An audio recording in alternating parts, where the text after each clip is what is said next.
Hi, welcome to another exciting episode of the Andre The Beast Crayton Show. Another exciting show. Definitely another exciting guest. When you talk about that beast mindset, this young lady has definitely has it. Imagine, if you will, with me for a moment, being diagnosed with several different compartmentalizations of what we might call illnesses from, let's call it like it is. The big word, ADHD.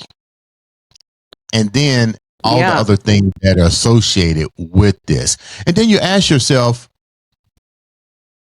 when does the diagnosis take place? How do they really know that you have it? And more importantly, when do you take accountability to realize that all of these things that are associated with this may be due to something within your nervous system?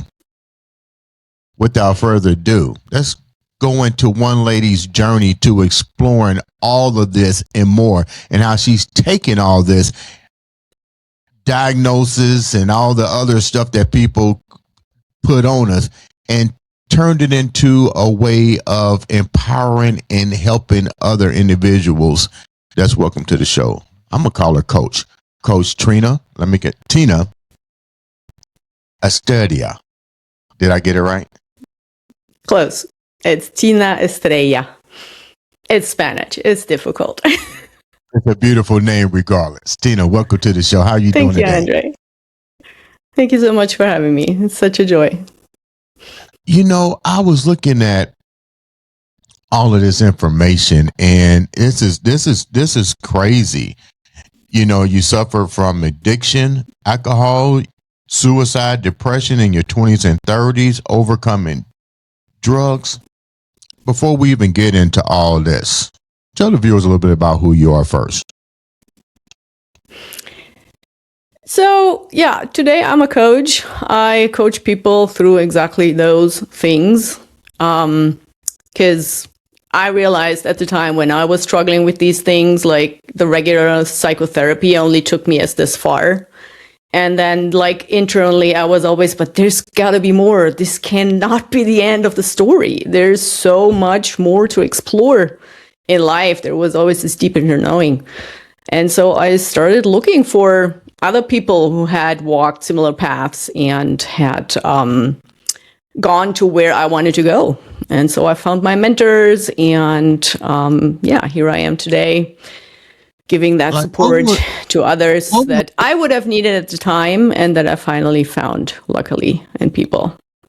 What were the reasons that all of these things transpired into your life? Because it just didn't happen overnight. Somebody, like when you're dealing with drugs and you're dealing with alcohol, and let's clarify something. You're not in the United States. You're in a different country. You're in Germany, correct? Yeah. I grew up in Germany until I was 12.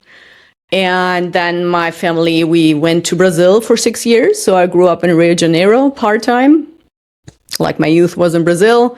And then we returned to Germany when I was 18. And that's when all hell broke loose. All that stuff that was bubbling under the surface in my family, my birth family, it just erupted for me. That's when what literally was some shit hit the fan. What was the stuff that blew up? Because to travel to all of these destinations, Brazil and all that, it's not like you came from a family that wasn't well-to-do financially. So what was the handicap factors that at 18 years old, you just blew up? Yeah, it's good to name that. On the outside, it always looked beautiful and dream life. And I had that story for myself for a very long time. I was we are the perfect family. Turns out we were like on the outside, on the inside, underneath the surface. There was so much trauma from my father's side, from his father's side, my mother's father's side. They all went to war. They all experienced horrible stuff in the war.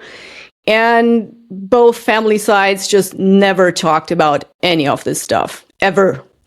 So both my mom and my dad, they also didn't talk about stuff. It was a pretending marriage. And so was the relationship with us kids as well. We were like always pretending. We were like the beautiful picture on the outside. And internally I was like, something is not like, it's not adding up. We talk about the weather and about food. What's with the other stuff?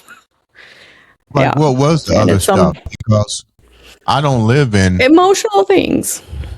So basically you was dealing with, let me go back and go here. Excuse me.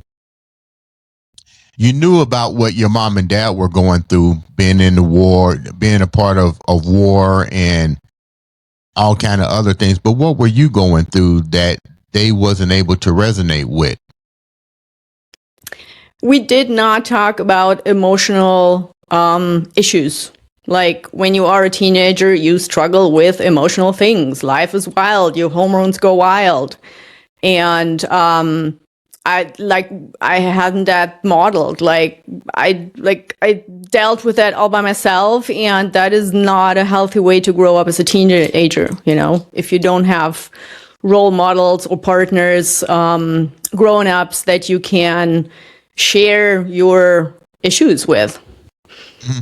Like as a teenager, and I'm not going to put you on the spot, but I'm going to use you as an example because you're a coach. And I think in order for people who wear the title coach, people have to go a little bit deeper into your world to say, okay, why do I need to bring you on or listen to you as a coach unless I understand your story to its fullest capacity? So we're talking about a young girl in Germany who was dealing with trying to navigate as a teen, and it later spent over into your adulthood. So for the teenager girls that are listening that may be going through this same scenario, you know, hormonals and the peer pressure, what were some of the mistakes that was made along that way? What do you mean exactly by mistakes? Like you said, you didn't have, they didn't listen to you. So what were some of the mistakes that you made that they wasn't listening to you, that if they had to listen to you or had the capacity to understand what you was going through, you might have made different choices? I think it wasn't even just not listening. I never felt like safe enough or it didn't even come to me that I could talk to them because they would not even talk to each other about nothing emotional. You know, it was just this environment where it's like, I guess I'll have to figure it out by myself because they don't communicate with each other. Why would I even try to communicate with them? It felt very much like you're by yourself. That's later now, and like later as a grown person, that's how I could see it. Back at the time, I just felt like lost. I didn't want to leave Brazil. I love Brazil. I hated Germany. I hated it so much. And it was like, this life doesn't make any sense to me here in Germany. Everybody's so different. Everybody's so cool. Like, where's the fun? Where's the life pleasure? Like, Brazilians are different. And that dissonance, like, it felt like I have no one to talk to about this. Because my German students also didn't have the same experience. They have been in Germany all their life. So it felt very much like I don't even know whom to talk to. It just got me like very sad, very alone. And that's when the drugs came in. Like, Anything that would make that sadness go away, that feeling alone go away, it was welcome. So I think that would be something that if I could have talked to them about it, maybe things would have been different. Yeah. What is the culture like in Germany for you? You said you didn't want to be there. You didn't like it. Is it more of a Cold War type culture? So from a teenager perspective, let me give you examples. Like in Brazil, it's very usual as a teenager, if you go to a party and you hang out and you make out with someone, just kissing and hugging and having a good time. And the next morning, it's just like, hey, we had fun yesterday. Cool. Next day. Next party, you can like have engaged with someone else. Totally fine. That is totally socially acceptable etiquette. Well, in Germany, nobody explained to me that wasn't socially acceptable etiquette. I just like very quickly was labeled at like, oh, look, there's a school slut.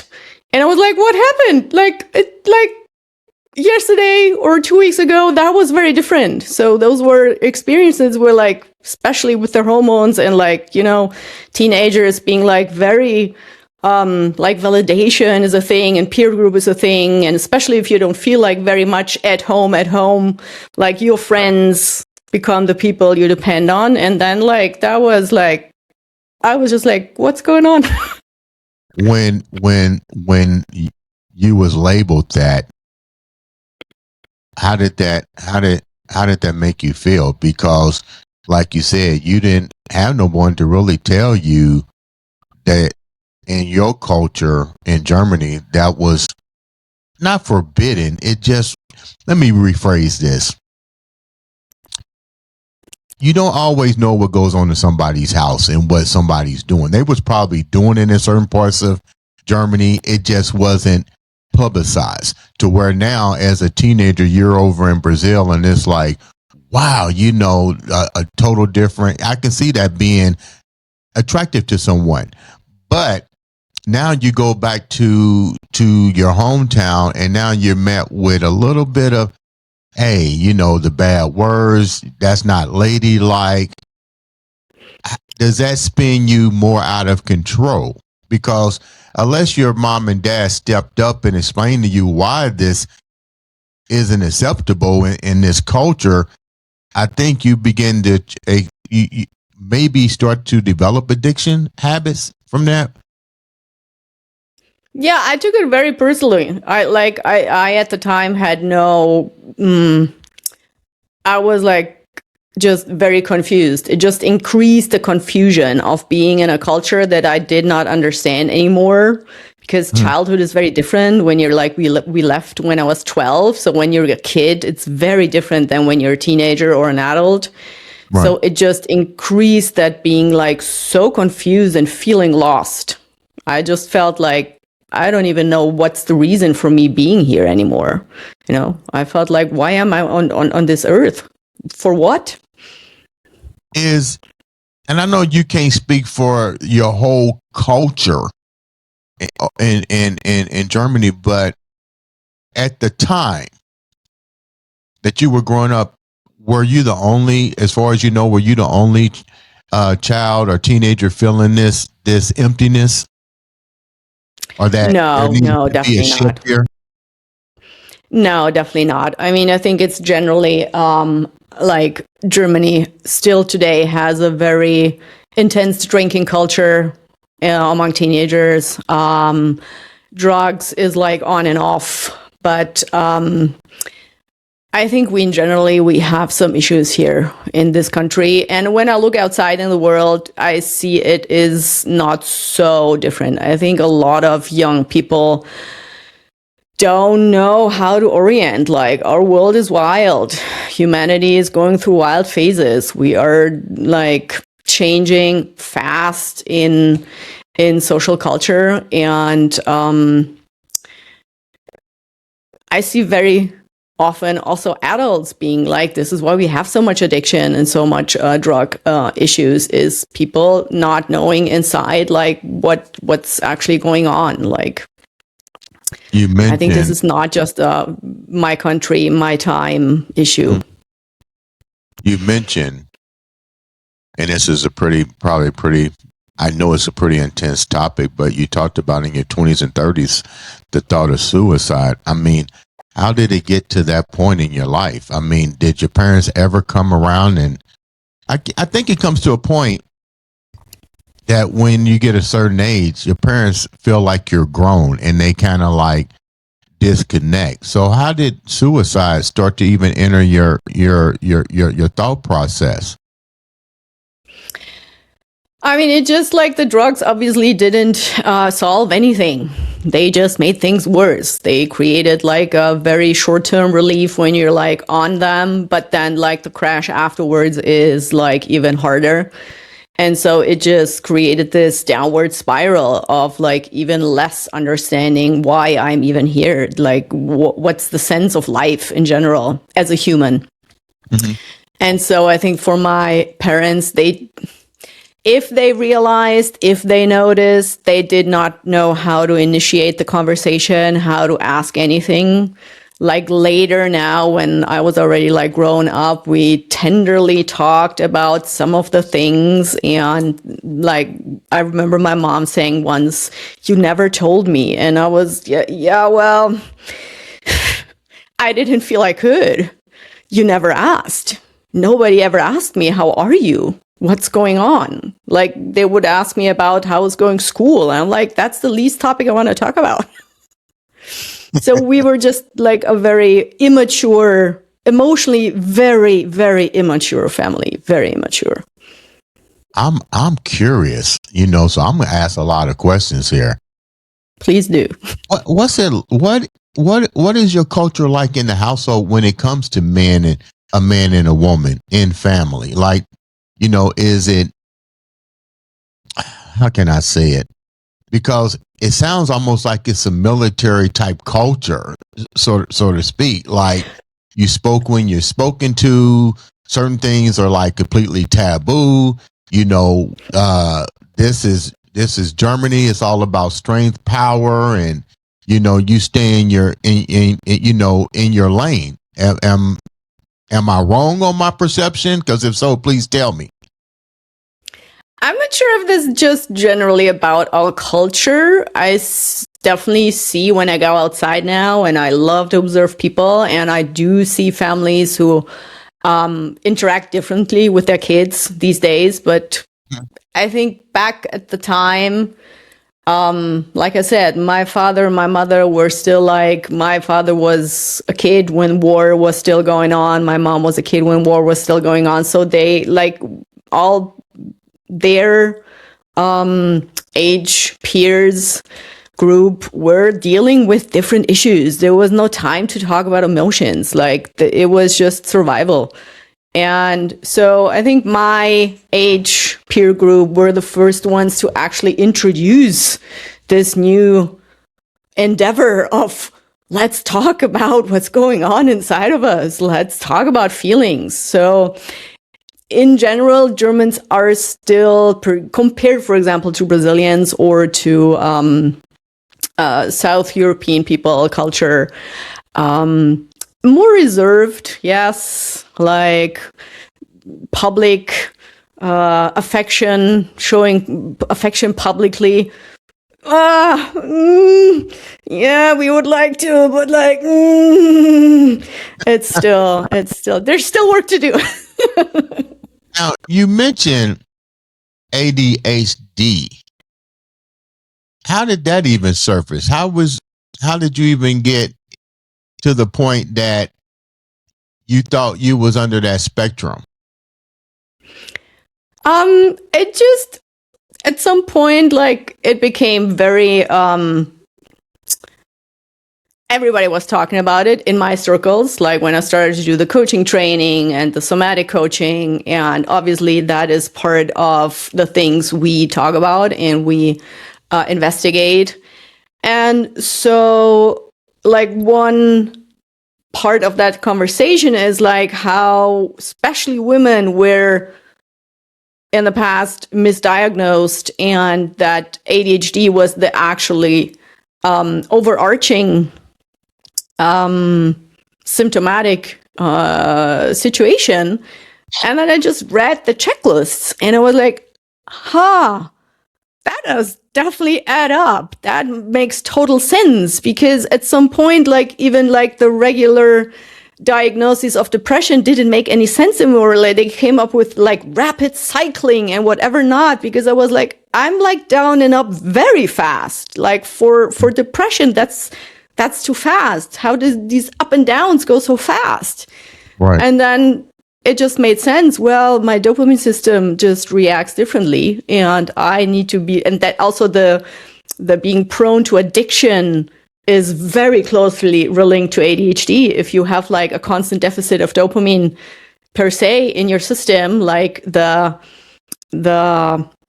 chances that you like to take substances that give you a dopamine hit is obviously intense, because I never was drawn to the drugs that go like, it was always stuff that would make me go more active. I was always like, those people don't seem to have fun. I want to have fun. And well, so it just made like natural sense that, and then obviously like the solutions for that are so much easier. Once you know that, you can deal with that easier. I started going to the gym regularly, and who knows, it helped a lot. Like, what were you feeling that led you to even get any type of treatment to even be considered going into that spectrum? Like, did somebody recognize something that you was dealing with that you had to go to the hospital, and then they was like, let's give you this series of tests, and then you took it upon yourself to review the test? No, it was more like already when I was already coaching. So it was more like connecting the dots by myself and doing a lot of research by myself and reading the papers and listening to the specific podcasts and like Huberman podcasts and all the neuroscience, and then just putting it all together and mapping it out, and just then trying also the recommendations for people with ADHD, so learning by doing. And when I started to implementing those changes in my lifestyle, like my productivity, my stableness of my nervous system just skyrocketed. So I was like, it's working. You basically took accountability of your own health issues by research and development, and realized that this isn't what you have. But at the end of the day, what did you realize that you did have, if anything? So at some point I was really even like, I don't even care about the label so much anymore. Like, is it ADHD? Is it autism? How far on the spectrum? Like, how many percentage, whatever. I was at that time already starting to operate really from this very practical, pragmatic approach of whatever helps you get better through your day, get the results that you want. That is what I always recommend people when they look for coaches, when they look for support, is like, is the things that you're doing giving you the results that you're aiming for? Nothing else counts. If you're getting the results that you're aiming for, who cares what's the label? You're getting what you want. Amazing. You're not getting what you want, try something different. And especially, like you said, this accountability, like it's my body, it's my life. I gotta change. I cannot change the world. I can't. The world is as it is. If I want to implement changes on the outside effectively, I gotta start on the inside. That's what I did. Let me ask you a question. You talked about your mom said something that was real crucial. She said, "You never told me," and we hear that a lot on all spectrums, all cultures. We hear that in somebody's household where somebody says, "You never told me." Oh, how does that make you feel that you didn't have a resource?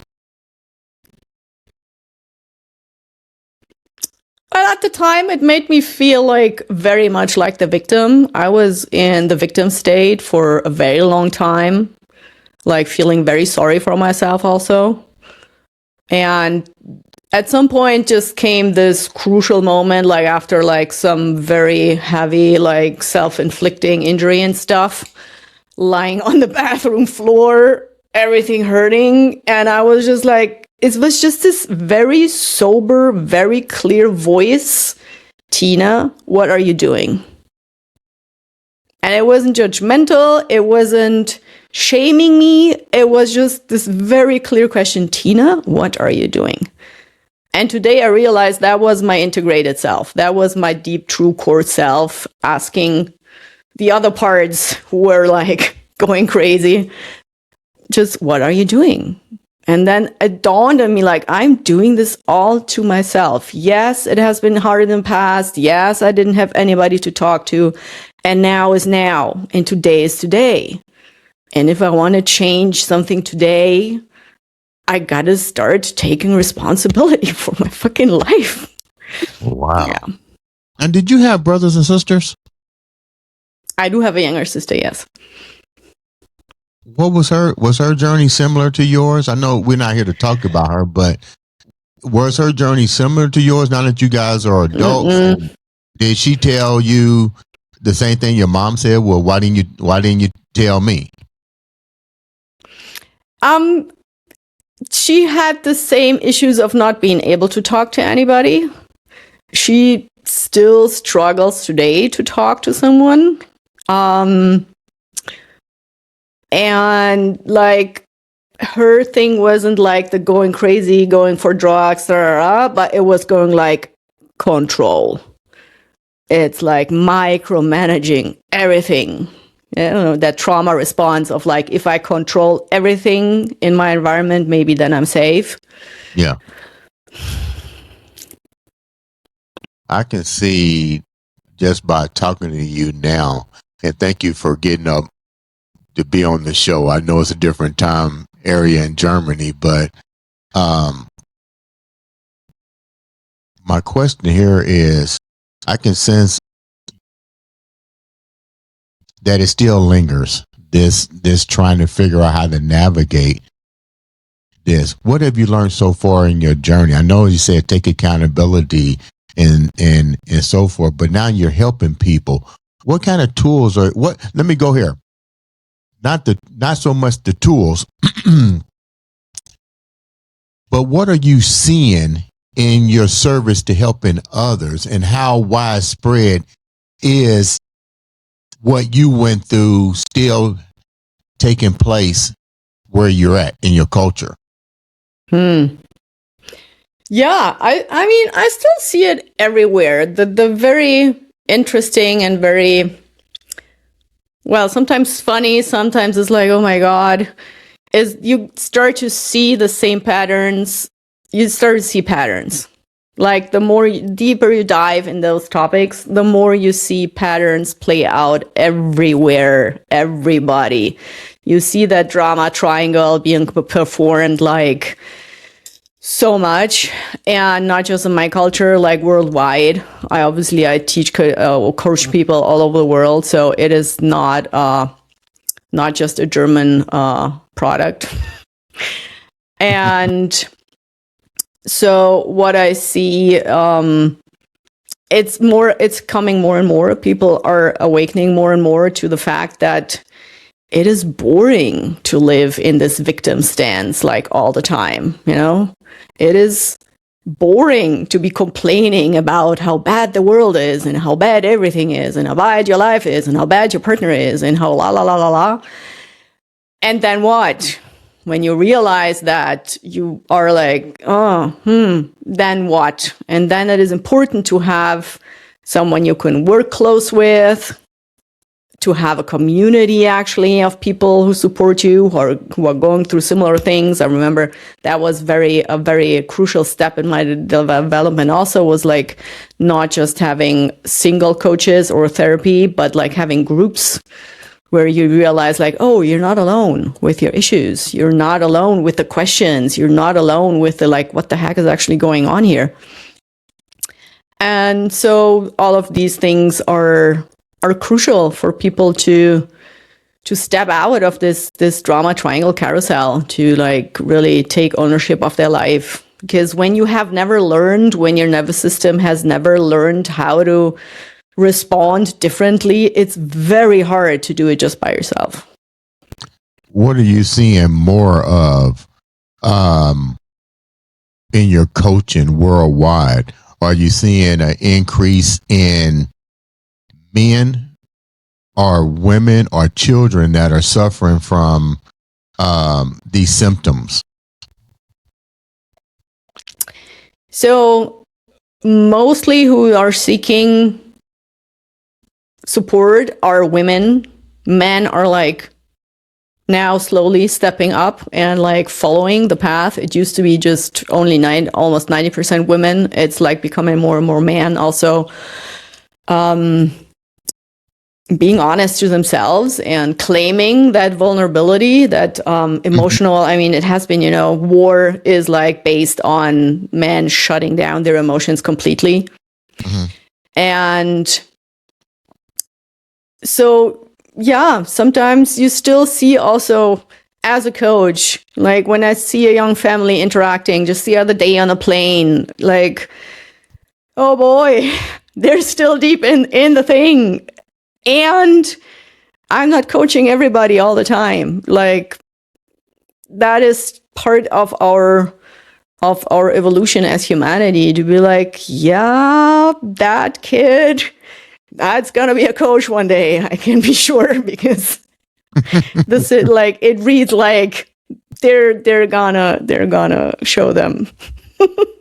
What are the three factors that you hear the most when people are coming to you?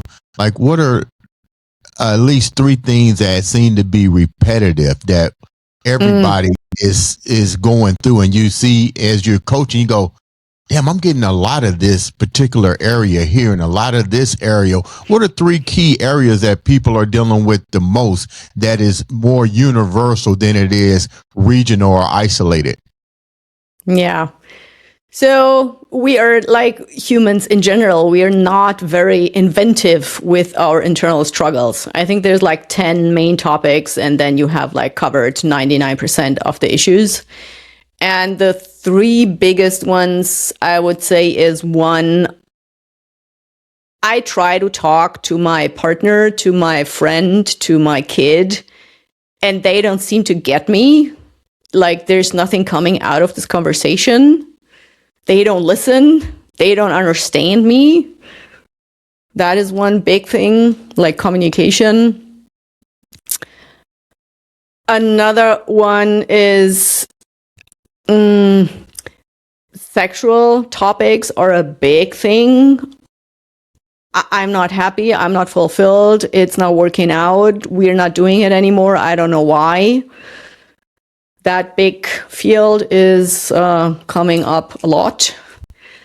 And then in my type of coaching, I mean, it also depends on like whom you choose. I mean, if you choose a coach for sports, obviously the topics would be probably a bit different. I'm a life coach. So another third thing that often comes up is, I don't know what to do with my life. This cannot be it. I'm annoyed with my job.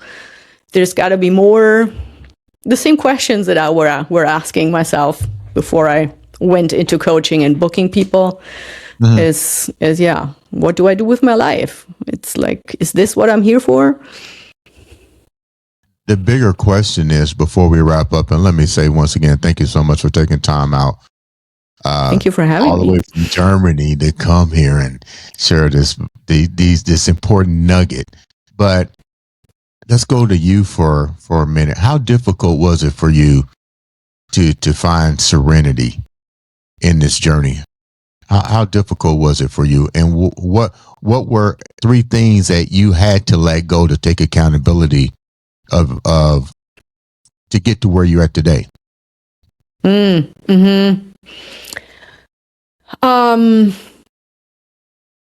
think it all comes really down to this drama triangle situationship, like the savior, the persecutor, and the victim, like constantly interchanging in your own inner psyche. And like I said, I was very much identified with the victim. So I was always waiting for someone to come and save me. Either a man or some mystical force or whatever. So that was the very first thing, was really being like, you got to do it yourself. Nobody's going to come to your couch where you are lying and you seem not be able to get up. You got to find a way to like get up from the couch and find help, whatever it is, seeking help. That was really like, because I was very much also in this thing of I have to do it by myself. So that was something I had to let go. Like, nobody's gonna come save you, and you gotta ask for help. And then out of those two came number 3, was like, you gotta lower your expectations on how fast things are gonna change. Like, inner work takes its work. It's called inner work for a reason. And it requires for you to be willing to accept that you will fall back into a pattern. It's not just because you did exercise XYZ and you had like that new tool that all of a sudden it's never gonna happen again. It will. You will just know how to deal with it better over time. And forgive yourself and just be more approving of yourself and others. And what's the last one? I'm making you think.